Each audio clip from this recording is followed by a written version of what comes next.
welcome back. It's been a while since I've posted, hasn't it? My name is Lox if you haven't watched me before, and if you haven't already subscribed, I'd love for you to do so. So today is part 2 of my potato series. If you haven't watched part 1, I'll pop a link in the description so it's dead easy for you to find. Have you seen the glorious weather behind me? It's amazing, isn't it? End of March. Anyway, so today I will be showing you how to grow potatoes in sacks or containers. You can also grow them, of course, in the ground if it's completely up to you, or do a bit of both. So what are we using today? I have got rubble sacks. These are 45-litre rubble sacks. Now, pre-cut holes already in the bottom for drainage. If you are using sacks, that's really important to do. If that's not something that you want to use, you can also use large buckets, large planters. If you are looking at buckets, actually B&Q and Wicks have got them in for about £1 a bucket. So that's a great deal. If you want to pop down and buy some, that's completely up to you. So now that we know that we're using, how many seed potatoes can I put per bag? So as a thumb rule, really for earlies especially, I'd put 1 seed potato per 10 litres of soil. These take 45 litres, so if I was planting my earlies, I'd put 4 potatoes into here, seed potatoes that is. However, because I want to plant my main crop today, if I was to put 4 potatoes into here, they wouldn't get to like a really good decent large size, and I like some of my potatoes to be quite large, so if I want I can make jacket potatoes with them. And so into these today I'll be planting 3 seed potatoes. Let's move on to the soil mix that I'll be using. This is a soil mix I've perfected over time, and I'll let you in onto my secret. So this is peat-free organic compost. I'm also using some coco coir today as well. If you don't know what coco coir is, it basically helps retain moisture in the soil. It's really important to use when you are growing in containers or bags, and that's because they tend to dry out a lot more quicker. And potatoes really don't like to be dry. That can cause your harvest to be small or almost no harvest at all. So it is very important. So let's mix that soil. In here, in this wheelbarrow, I've got 3 buckets of the organic compost, and I'll be adding 1 bucket of coco coir. Now with your coco coir, you need to make sure that it's not dry and it's not soaking wet. So it's got some moisture already in it. And that will make a really perfect soil mix for your potatoes.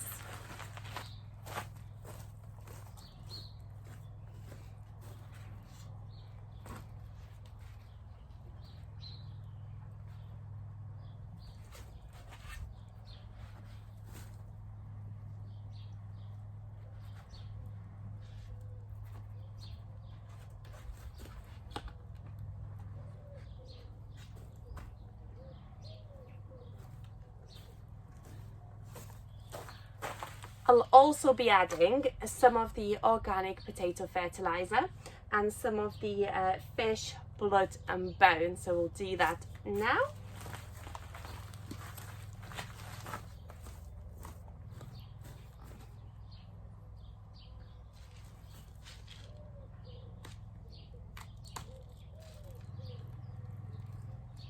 I'm adding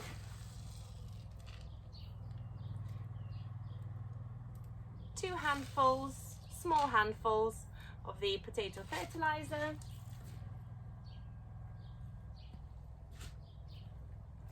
and also 3 to 4 handfuls of the fish blood and bone.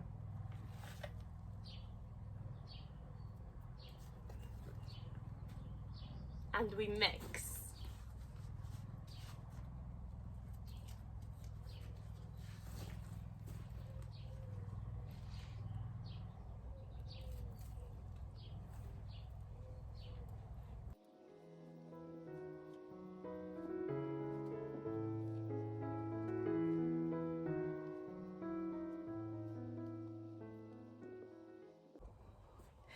So I've had to dip my soil onto here because there's no way that I can keep getting the soil out of the barrel. It just takes way too long.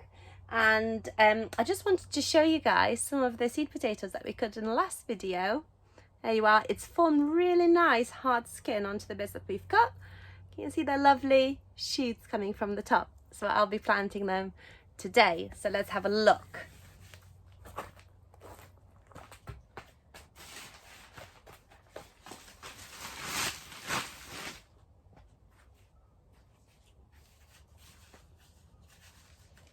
And what I tend to do, I tend to roll the bag down.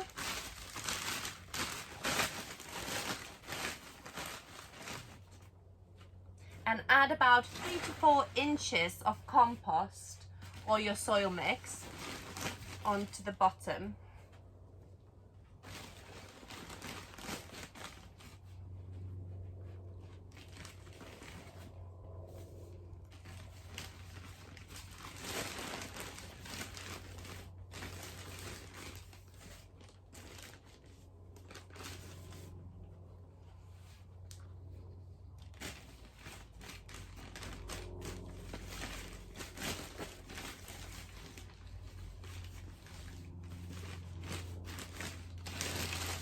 Right, so now we need to place our seed potatoes.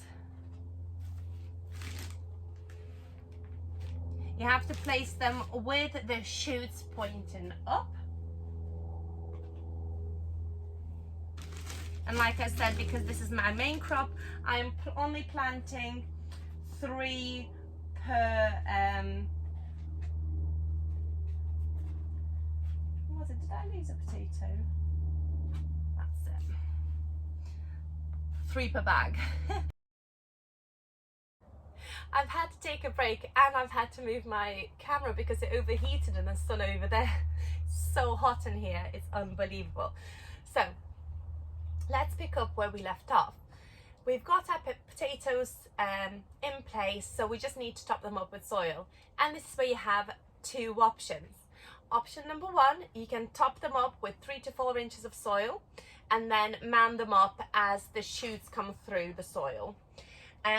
Option number 2 though is a little bit easier. You can just top them straight up to the top of the container or a bag, and this is the option that I like because I run out of time quite quickly, and I am prone to forgetting as well, so this is definitely the best option for me, but it's completely up to you.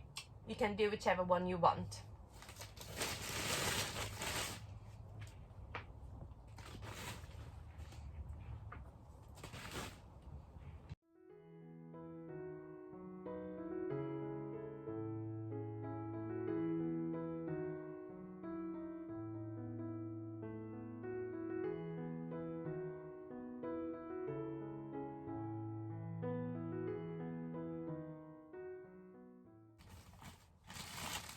There we are. I've left a couple of inches off the top just because if the potatoes sprout through, and we've still got some time, so we might still get a little bit of a frost, I can just top them up with some more compost. And that's it, you guys. Thanks so much for watching. I hope you found this informative. If you have any questions, please leave a comment and I'll answer it. And yeah, subscribe if you haven't done so already. Remember, this is only a part 2 of a 3-part potato series, and I will leave that link in the description for part 1 as well. Happy growing, and I hope you're loving this weather.